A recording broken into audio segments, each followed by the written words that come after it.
जय जिजाऊ, जय शिवराय. सर्वप्रथम तुम्हा सर्वांना विजयादशमीनिमित्त दसऱ्याच्या हार्दिक हार्दिक शुभेच्छा. मित्रहो, आज आपल्या महाराष्ट्रामध्ये बरेच दसरा मेळावे साजरे होत आहेत.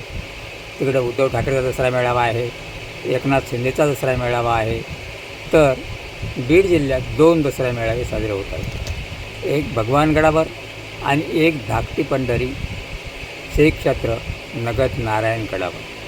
त्यापैकी प्रकर्षानं जो भगवानगडावरचा दसरा मेळावा साजरा झाला त्यामध्ये पंकजा मुंडेला ऐकायला आलेल्या मंडळींना पंकजा मुंडे काय बोलल्या, त्यांचा एकच शेर होता, मैं गोपीनाथ की बेटी हूँ, गोपीनाथ मुंडे की बेटी हूँ.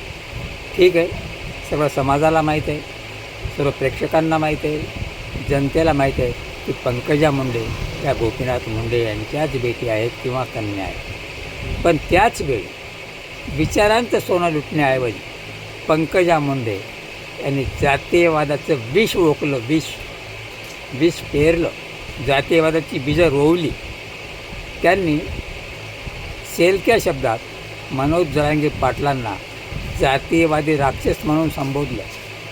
याची परिणती पुढे होईलच, पण एका संविधानिक पदावर असून तुम्हाला कुठलंही जनमत नसताना, तुम्ही निवडून आलेला नसताना मागच्या दारानं मंत्री करणारे राज्याचे मुख्यमंत्री देवेंद्र फडणवीस यांनीसुद्धा विचार करण्याची गरज आहे की एका समाजसेवकाला, एका संघर्ष योद्ध्याला जेव्हा जातीयवादी राक्षसाची उपमा पंकजा मुंडे देत असतील, तेव्हा पंकजा मुंडे कुठल्या रीतीनं चालत आहेत, कुठल्या रीतीनं जातीयवादाचं समर्थन करत आहेत, याचा विचार आज राज्याच्या मुख्यमंत्र्यांनी करण्याची गरज आहे. प्रेक्षकांना 3 वेळा टॉव फोडून विचारसुद्धा, मी तुम्हाला पैसे देऊन आणले आहे का, मी तुम्हाला पैसे दिलेत का?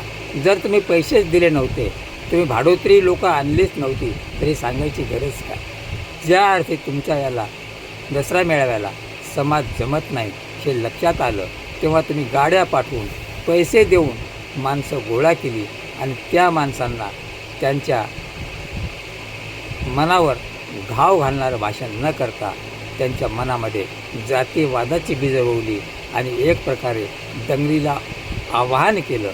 हे राज्याला भूषणावं नाही, हा दसरा मेळावा नाही, हे विचारांच्या सोन्याची लयलूट नाही, तर ही जातीयवादाची, नक्षलवादाची बीज रोवण्याचा सोहळा आहे असं म्हणायला हरकत नाही.